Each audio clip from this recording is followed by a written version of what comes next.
বড় পাথর সরে যেতে শুরু করে।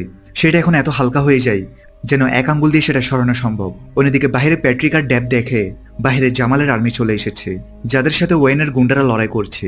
এদের খারাপ লাগে যে তাদের পুলিশ অফিসারদের মারা উচিত নয়, তাই তারা গুন্ডাদের আটকায়। তবে গুন্ডারা তাদেরই মেরে ড্যাবকে আহত করে দেয়। তখনই এসমে এসে তাদের বাঁচায়। ততক্ষণে জামাল এসে গুন্ডাদের মারতে থাকে, আর সে এসমের সাথে লিউকদের আটকাতে যায়, কারণ তারা দুই দলই চায় তাদের আটকাতে। এদিকে এরা দরজাটি খোলার পর যখন তারা নিচে পৌঁছায় তখন তারা অনেক বড় একটি খাদ দেখতে পায়। এখন এরা যদি নিচে লাফ দেয় তাহলে নিশ্চিত মারা যাবে, কিন্তু ফাউন্টেন অফ ইউথ তো তারা নিচেই দেখতে পাচ্ছে। লিউক তখন ঘোরানোর মতো একটি পাথর দেখতে পায়, যেটা ঘোরানোর পর সেই দেয়ালগুলোর ভেতর থেকে সিঁড়ি বের হয়ে আসে।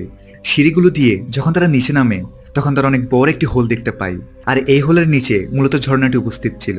কিন্তু সেই ঝর্ণাটি বলতে গেলে একদম শুকিয়ে আছে, পানি একদম কম।